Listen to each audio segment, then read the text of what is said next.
नमस्कार।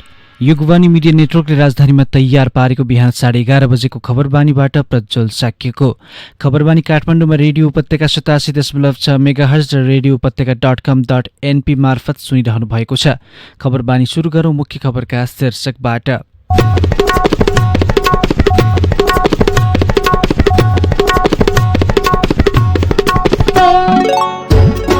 माधव नेपाल पक्षका युवा नेताले दिए आयोगमा दल दर्ताको निवेदन। विपक्षी सांसदहरू नयाँ बानेश्वरमा भेला हुँदै। निषेधाज्ञालाई थप कडाई गर्न गृह मन्त्रालयको निर्देशन।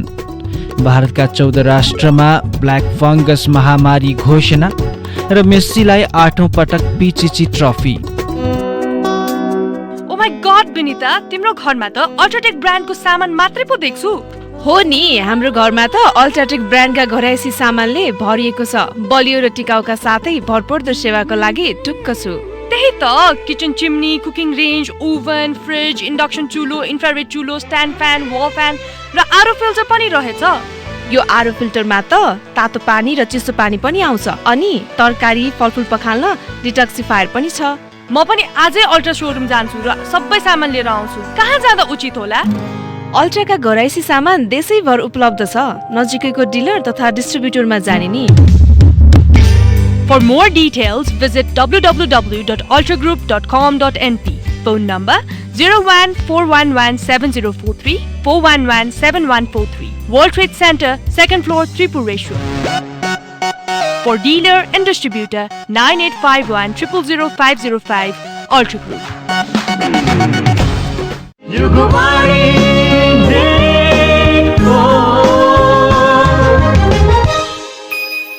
अब खबर विस्तारमा। निर्वाचन आयोगमा नेकपा एमालेका वरिष्ठ नेता माधव कुमार नेपाल पक्षका युवा नेताहरूले राजनीतिक दल दर्ताको निवेदन दिएका छन्। युवा नेता जीवन राई अध्यक्ष रहेको सो दलको नाम नेकपा एकीकृत राखिएको छ। उहाँ माधव पक्षमा रहेका निराश्व बियोका पूर्व विद्यार्थी नेता समेत हुनुहुन्छ। गत वैशाख 7 गते दल दर्ताको निवेदन परे पनि दर्ता हुने क्रममा रहेको निर्वाचन आयोगका प्रवक्ता राजकुमार श्रेष्ठले बताउनु भएको छ। 25 सदस्यीय केन्द्रीय समिति रहेको सो दलमा अध्यक्षमा जीवन राई, कल्पना गुरुङ उपाध्यक्ष, विनोद कुमार कोलाल महासचिव, ऐन विक्रम कुँवर सचिव र सुशीला खनाल कोषाध्यक्ष रहेका छन्। दल दर्ताका लागि पेश गरेको कागजात अध्ययन गर्ने काम भइरहेको प्रवक्ता श्रेष्ठले जानकारी दिनुभयो। उहाँका अनुसार दल दर्ताका लागि प्राप्त निवेदन र कागजात अध्ययन काम भइरहेको छ। पार्टीको विधान घोषणापत्र केन्द्रीय कमिटी बैठकमा माइन्युट पदाधिकारीको हस्ताक्षरको शनाखत लगायतको अध्ययन भइरहेको छ। सबै प्रक्रिया पुगेको रहेछ भने आयोगको निर्णयबाट दल दर्ता हुनेछ। नेकपा एमाले भित्रको विवाद उत्कर्षमा पुगेका बेला माधव पक्षका युवा नेताहरूले दल दर्ताका लागि निवेदन दिएका हुन्। विपक्षी गठबन्धनका 5 दल सर्वोच्च जाने तयारीमा छन्। प्रतिनिधि सभा विघटन विरुद्ध रिट लिएर विपक्षी दलहरू छलफलमा जुटेका छन्। कांग्रेस प्रमुख सचेतक बालकृष्ण काँडका अनुसार अहिले रिटका लागि तयारी भइरहेको छ। आज बिहान 11 बजे संसद भवन नयाँ बानेश्वरमा विपक्षी गठबन्धनका सांसदहरूको भेला हुँदैछ।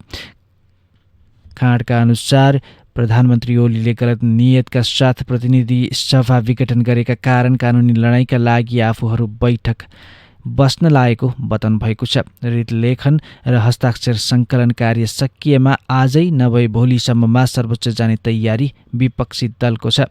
नेपाली कांग्रेसका सभापति शेरबहादुर देउवालाई प्रधानमन्त्री बनाउन हस्ताक्षर गरेका सांसदहरू सर्वोच्च जान लागेका हुन्।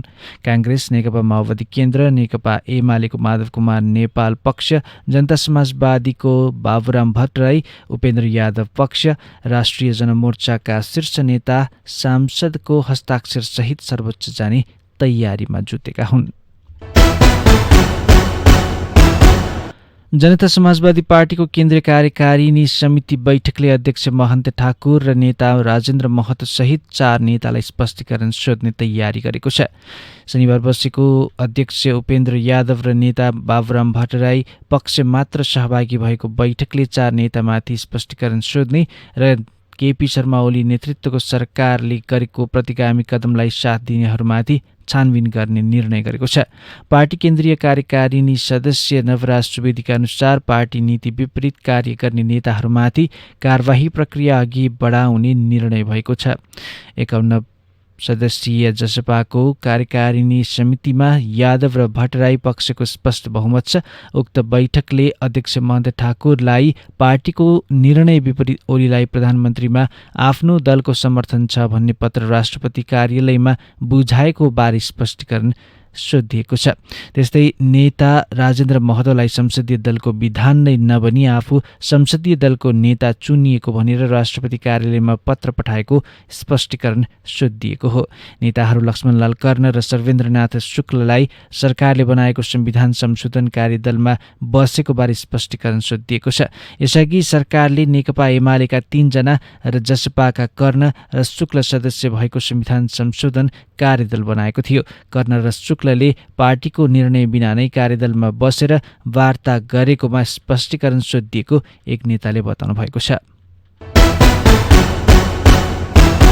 गृह मन्त्रालयले निषेधाज्ञालाई थप कडाई गर्न सुरक्षा निकायलाई निर्देशन दिएको छ। कोरोना भाइरस संक्रमणको जोखिम उच्च रहेको बेला नागरिक स्तरबाट लापरवाही बढेको भन्दै मन्त्रालयले भिडभाड र मानिसको अनावश्यक हिँडडुल नियन्त्रण गर्न 3वटै सुरक्षा निकायका प्रमुखहरूलाई निर्देशन दिएको छ। गृह सचिव महेश्वर न्यौपानेले नेपाल प्रहरीका महानिरीक्षक आइजिपी शैलेश थापा क्षेत्री, सशस्त्र प्रहरी बलका आइजिपी शैलेन्द्र खनाल र राष्ट्रिय अनुसन्धान विभागका प्रमुख गणेश अधिकारीलाई बोलाएर निषेधाज्ञा कार्यान्वयनमा कडाइका साथ प्रस्तुत हुन निर्देशन दिनुभएको छ। यस्तै गृह मन्त्रालयले 77वटै जिल्ला प्रशासन कार्यालयहरूलाई पनि भिडभाडजन्य गतिविधि रोक्न निर्देशन दिनुभएको छ। प्रतिनिधि सभा विघटन गरी चुनाव घोषणा गरेको सन्दर्भमा समर्थन र विरोधका कार्यक्रमहरू हुन सक्नेतर्फ सचेत गराउँदै गृह मन्त्रालयले सुरक्षा निकायहरूलाई भिडभाड हुने जुनसुकै गतिविधि रोक्न भनेको छ। निषेधाज्ञाका पालना नगर्नेलाई हालै जारी कोभिड-19 सङ्कट व्यवस्थापन अध्यादेश 2078 अनुसार कारबाही प्रक्रिया अघि बढाउन पनि गृह सचिव न्यौपानेले निर्देशन दिनुभएको छ। अध्यादेशमा अनुमति बिना वा बिरामी ओसार पसार गर्ने प्रयोजन बाहेक गाडी चलाएर कारबाही गर्न सक्ने व्यवस्था छ। त्यस्तो अवस्थामा 2 पाङ्ग्रेलाई 2000 र अन्य गाडीलाई 5000 जरिवाना तिराउन सक्ने भनिएको छ। विवेकशील साझा पार्टीले प्रधानमन्त्री केपी शर्मा ओलीको सिफारिसमा राष्ट्रपति विद्यादेवी भण्डारीले गरेको प्रतिनिधि सभा विघटन तथा नयाँ निर्वाचनको घोषणा मानवीय संवेदनहीन क्रूरता भएको जनाएको छ। विवेकशील साझा पार्टीको केन्द्रीय समितिको आकस्मिक बैठकले संसद विघटनको कदम संविधान र लोकतन्त्रको हत्या गरी अधिनायकवादी शैलीमा शासन सत्ता सञ्चालन गर्ने ओली र भण्डारीको पुरानै आकाङ्क्षाको सुनियोजित निरन्तरता भएको निष्कर्ष निकालेको जनाएको छ। विवेकशील साझा पार्टीले सर्वोच्च अदालतले संसद विघटनबारे यसअघि जस्तै यसपटक पनि संवैधानिक सर्वोच्चता र लोकतन्त्रको पक्षमा फैसला गर्ने बताएको छ। प्रधानमन्त्री केपी शर्मा ओलीको सिफारिसमा राष्ट्रपति विद्यादेवी भण्डारीले गरेको प्रतिनिधि सभा विघटन तथा नयाँ निर्वाचन घोषणाको विरोध गर्ने एक विद्यार्थी नेता पक्राउ परेका छन्। आज बानेश्वरमा प्रधानमन्त्री ओली र राष्ट्रपति भण्डारीको तस्बिरमा गोबर स्याप्ने नेपाल विद्यार्थी सङ्घका नेता नवराज त्रिपाठीलाई प्रहरले पक्राउ गरेको छ। कोरोना महामारीको बेला राष्ट्रपति र प्रधानमन्त्रीले थप सङ्कटलाई निम्तो दिएको भन्दै सडक सङ्घर्षमा आउन बाध्य भएको नेपाल विद्यार्थी सङ्घले जनाएको छ। नेपाल विद्यार्थी सङ्घले आज पक्राउ परेका त्रिपाठीलाई यथाशीघ्र बिना शर्त रिहाईको जोरदार माग समेत गरेको छ। यसैबीच नेपाल विद्यार्थी सङ्घले लोकतन्त्रवादी एकजुट भई सङ्घर्षको बाटोबाट संविधानको संरक्षण र ओलीलाई सत्ताच्युत गर्न अब ढिलो गर्न नहुने समेत उल्लेख गरेको छ।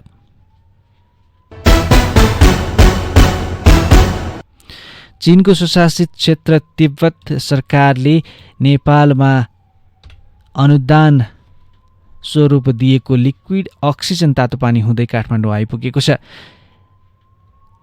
तातोपानी भन्सार कार्यालयमा सबै प्रक्रिया पुर्याएर काठमाडौँ पठाइएका 30 मेट्रिक टन लिक्विड अक्सिजन आज बिहान काठमाडौँ आइपुगेको स्वास्थ्य विभागका जनस्वास्थ्य प्रशासन उपेन्द्र ढुङ्गानाले जानकारी दिनुभएको छ। ती अक्सिजन आवश्यकता अनुसार अस्पतालहरूमा पठाइने उहाँले बताउनुभयो। लासास्थित महावाणिज्य दूतावासले 150 सिलिन्डर लिक्विड अक्सिजन स्थल मार्गबाट तातोपानी हुँदै काठमाडौँ पठाएको हो। केही समय अघि तिब्बत सरकारले नेपाललाई स्वास्थ्य सामग्री अनुदान सहयोगको घोषणा गरेसँगै यो स्वास्थ्य अवस्था सामग्री नेपाल भित्रिएको हो। लिक्विड 40 लिटर क्षमताका 6000 सिलिन्डरमा अक्सिजन भर्न पुग्ने जानकारी दूतावासले दिएको छ। कोरोना महामारीका कारण 6000 भन्दा बढी आयोजनाको काम प्रभावित भएको छ। कोरोना महामारीको दोस्रो लहर सुरु भइसँगै निर्माणाधीन 6000 भन्दा धेरै पूर्वाधार आयोजनाका काममा प्रत्यक्ष असर देखा परेको हो। पूर्वाधार निर्माणको मुख्य सिजनमै कोरोनाको दोस्रो लहर सुरु भइसँगै निर्माणाधीन आयोजनाको काम प्रत्यक्ष रूपमा रोकिएका छन्। वैशाखदेखि जेठ महिनासम्म नेपालका अधिकांश सडक कालोपत्रे तथा ढलानको काम हुन्छ। यही सिजनमा कोरोना संक्रमण देखा परेसँगै निर्माणाधीन आयोजनको काम प्रभावित भएको छ। कोरोनाका कारण राष्ट्रिय गौरवको आयोजनाप्रति अन्य साना तथा ठूला आयोजनाहरू प्रभावित भएका छन्। सिद्धार्थ राजमार्ग अन्तर्गतको बुटवल तानसेन सडक खण्डको सिद्धबाबामा सुरुङ मार्ग निर्माणको प्रक्रिया सुरु भएको छ। संघीय सरकार अन्तर्गत आइतबार भौतिक पूर्वाधार विकास मन्त्रालयले सुरुङ निर्माणका लागि ग्लोबल टेन्डर आह्वान गरेको हो। सडक विभागका उपमहानिर्देशक विजय सैजुले सुरुङ मार्ग निर्माण गर्न अर्थ मन्त्रालयले 10 अर्ब बजेटको सुनिश्चितता दिएको र त्यसका आधारमा प्रक्रिया अगाडि बढाएको बताए। ग्लोबल टेन्डर 5 वर्षको समय तोकेर आह्वान भएको छ।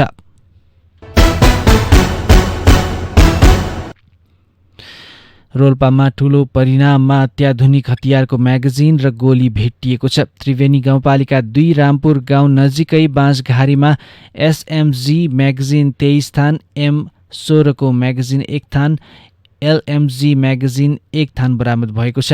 यस्तै एकै AK-47 को गोली 752 थान, 7.62 मिलिमिटर को गोली 208 राउन्ड र 9 mm को गोली 10 राउन्ड गरी 970 राउन्ड गोली बरामद भएको जिल्ला प्रहरी कार्यालय रोल्पाले जनाएको छ। हतियारका सामग्री रहेको स्थानीय खबर गरेपछि नेपाली सेनाको बटुक दलगणको दहवनमा रहेको गुल्मको टोलीले सामग्री बरामद गरेको रोल्पाका प्रहरी नायब उपरीक्षक नरेशराज सुवेदीले जानकारी दिनुभएको छ। विदेश र खेलका खबर बाँकी नै छन्। खबर बानीमा एकैछिन विश्राम। उज्यालो सबैलाई मन पर्छ।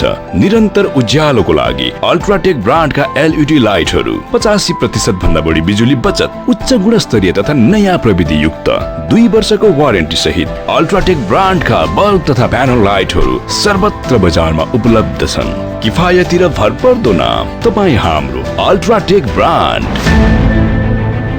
For more details, visit www.ultragroup.com.np. Phone number 014117043, 014117143. World Trade Center, 2nd floor, Tripureshwar. For dealers and distributors, 9851 000505, 9851 000505. Ultra Group.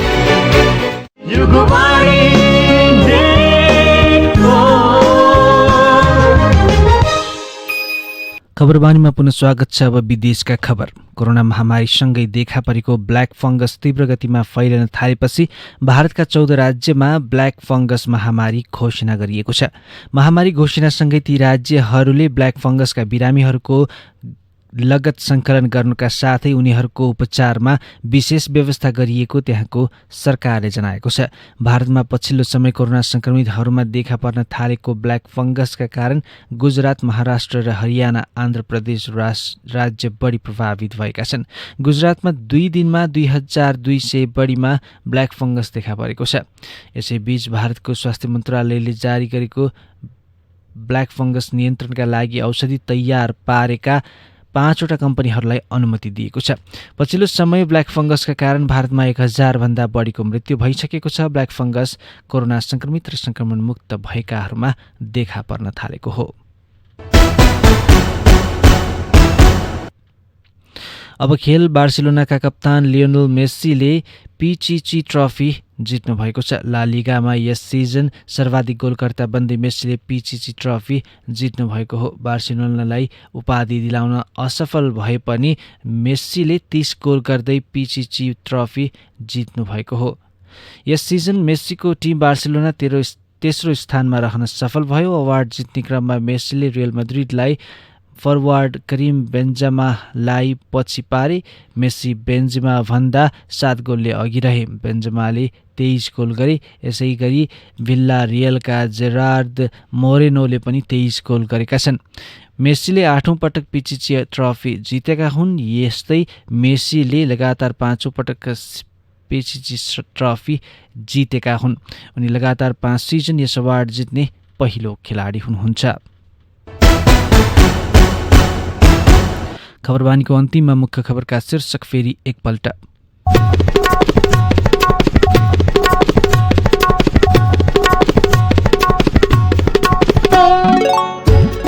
Madhav Nepal पक्षका युवा नेताले दिए आयोगमा दल दर्ताको निवेदन। विपक्षी सांसदहरू नयाँ बानेश्वरमा भेला हुँदै। निषेधाज्ञालाई थप कडाई गर्न गृह मन्त्रालयको निर्देशन।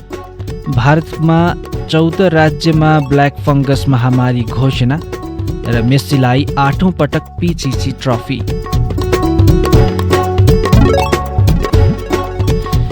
युगवाणी मिडिया नेटवर्कको प्रस्तुति राजधानीमा तयार पारेको खबरबानी अहिलेलाई यति नै। हामीलाई सुन्दै रहनुहोला। नमस्कार।